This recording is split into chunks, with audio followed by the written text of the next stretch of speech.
Hello बच्चों, हम science की सीरीज स्टार्ट करने जा रहे हैं और the wonderful world of science पहला चैप्टर है क्लास सिक्स का।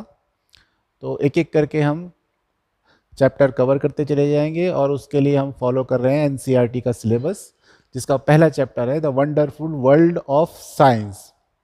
तो बच्चों, आप अपने आसपास नेचर में आप देखते हो कि बहुत सारी चीज़ें विज्ञान से जुड़ी हुई हैं, साइंस से जुड़ी हुई हैं। चाहे आप देखो, आपका जो नेचर है, बहुत सारी चीज़ें एक साथ हो रही हैं जो, और हर एक चीज़ विज्ञान या साइंस से जुड़ी हुई है। कोई एक माउंटेन रीजन है, उस माउंटेन रीजन में आप देखते हो छोटे छोटे पेड़ पौधे हैं, अलग अलग टाइप के वहाँ पे लैंड फॉर्म्स हैं, जैसे वहाँ पहाड़ भी हैं, अलग छोटे पेड़ हैं, बड़े पेड़ हैं, और अलग अलग टाइप के वहाँ पे जीव जंतु हैं जो आपस में एक दूसरे के साथ में इंटरेक्ट कर रहे हैं।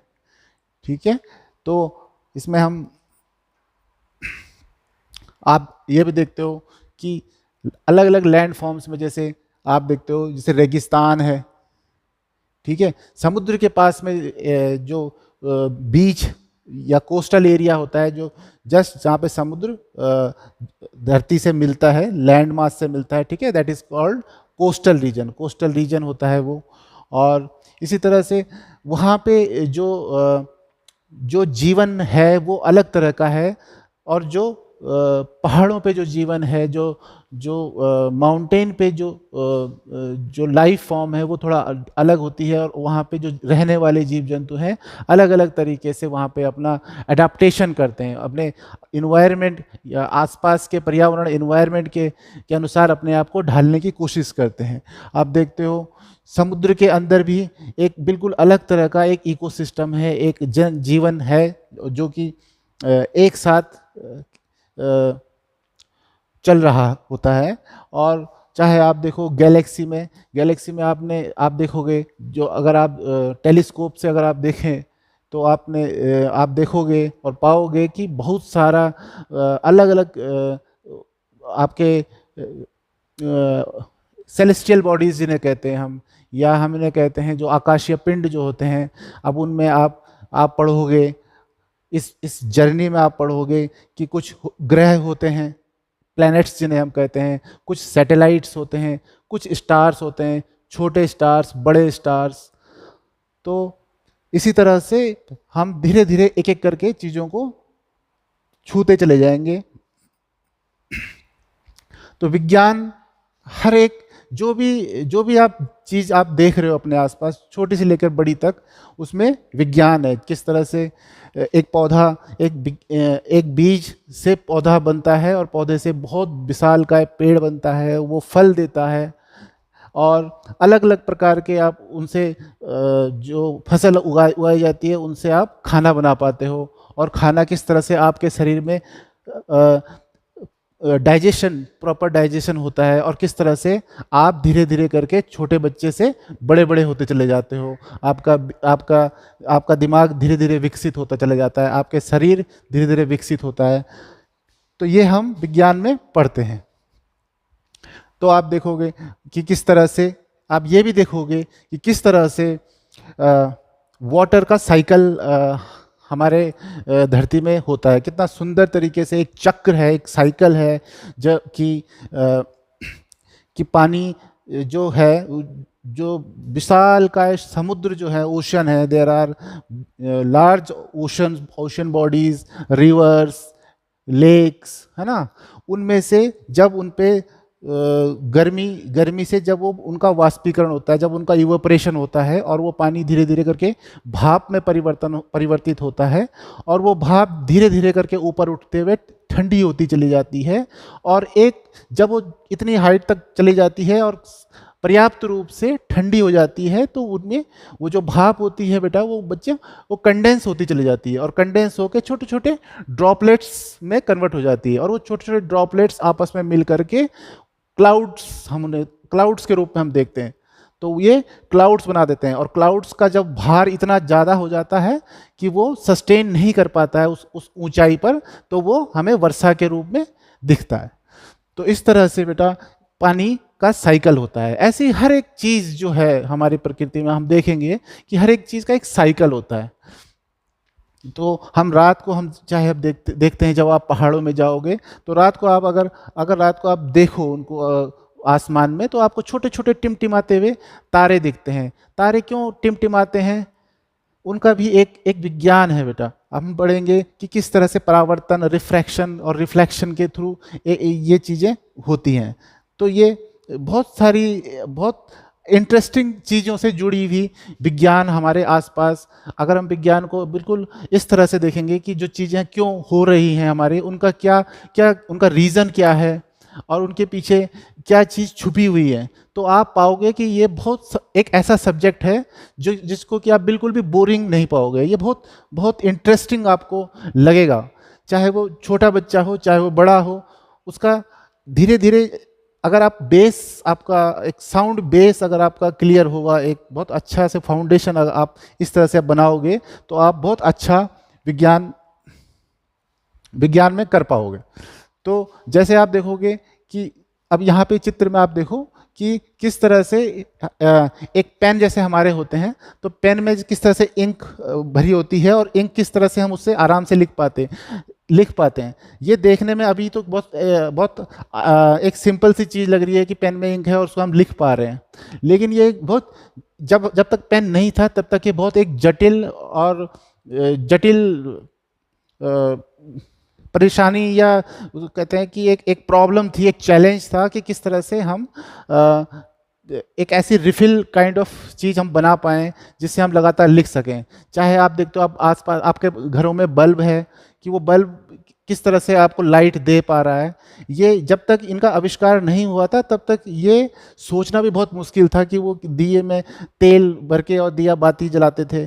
तो चाहे आपके घर में पंखा है, आपके घर में एसी है, चाहे आपका रेफ्रिजरेटर है, ये सब विज्ञान से जुड़ी हुई खोज है बच्चों। यहाँ तक कि जो कंप्यूटर है या जो प्रोजेक्टर है, ये जिसमें हम ये सब अभी आधुनिक टेक्नोलॉजी में हम जी रहे हैं, या हमारे फ़ोन है, ये सब विज्ञान से जुड़ा हुआ है।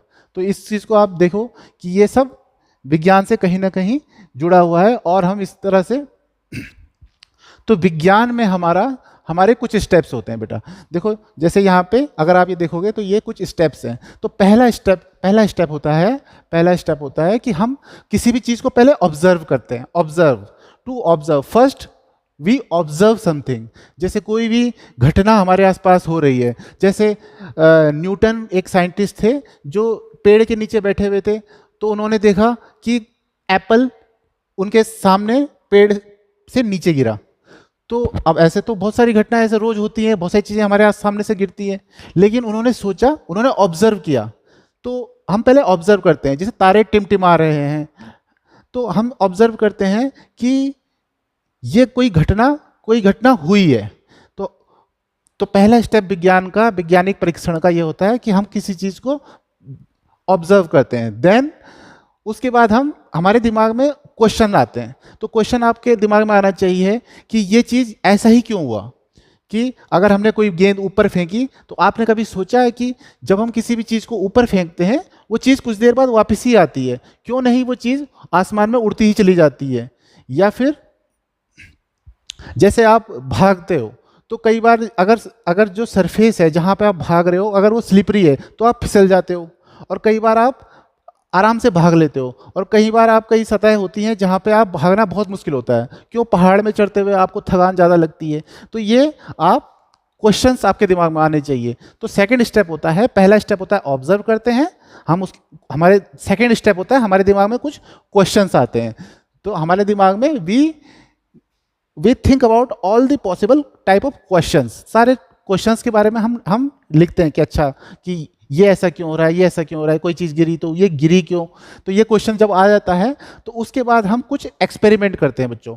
कुछ एक्सपेरिमेंट करते हैं कि जैसे हमने बहुत सारी चीज़ों को हमने ऊपर फेंका, वो नीचे आ रही है, तो ऐसे हम बहुत सारे एक्सपेरिमेंट करेंगे, परीक्षण करेंगे, टेस्ट कहते हैं उन्हें। तो एक्सपेरिमेंट करने के बाद हम एक कंक्लूजन निकालते हैं। तो फोर्थ स्टेप होता है वी ट्राई टू एनालाइज। हम एनालाइज करते हैं, हम उनका निरीक्षण करते हैं, हम जो हमने टेस्ट किए उनको ध्यान से देखते हैं कि इनके रिजल्ट हमें क्या मिले।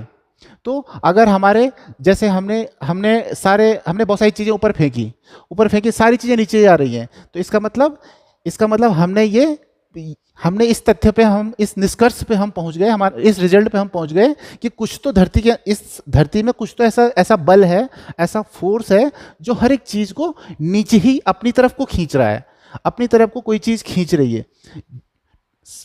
तो इस बल को, इस फोर्स को, धरती का जो ये फोर्स है, इसे ही ग्रेविटेशनल पुल कहते हैं, ग्रेविटेशनल फोर्स। ठीक है, ये धरती हर एक वस्तु पे लगा रही है, और जितना वजन होता है उस पर उतना ही ज्यादा बल लगता है। इसे ग्रेविटी कहते हैं, गुरुत्वाकर्षण बल कहते हैं, ग्रेविटेशनल फोर्स। तो जैसे अब यहाँ पे आप चित्र में आप देख रहे हो बच्चों, अब यहाँ पे हम देखेंगे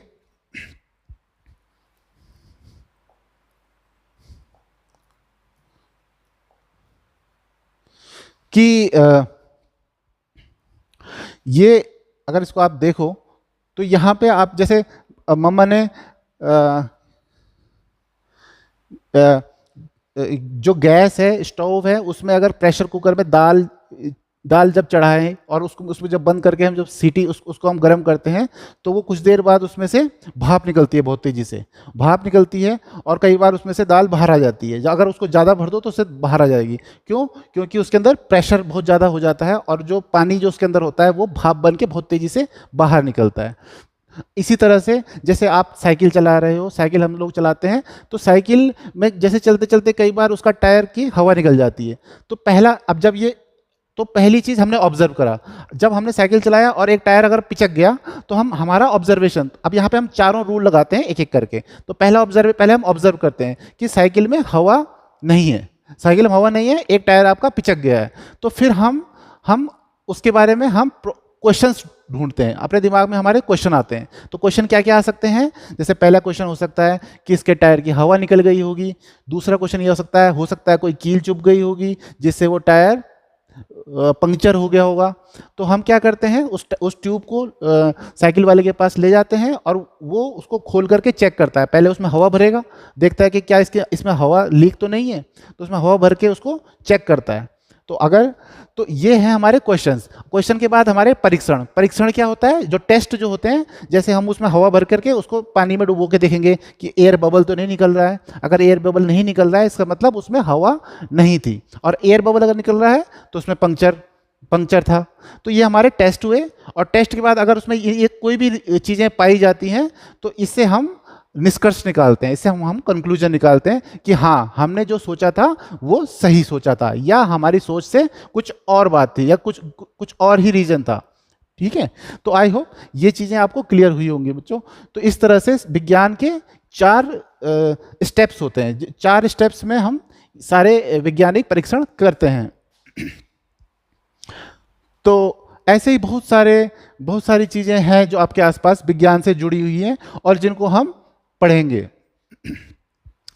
तो ठीक है बच्चों, ये आपका पहला चैप्टर था, the wonderful world of science. Class 6 हम स्टार्ट कर रहे हैं। आप एक एक करके इन वीडियोस को आप देखो और सुनो ध्यान से, और इनको आप सुन करके, ठीक है, तो मिलते हैं बच्चों नेक्स्ट क्लास में।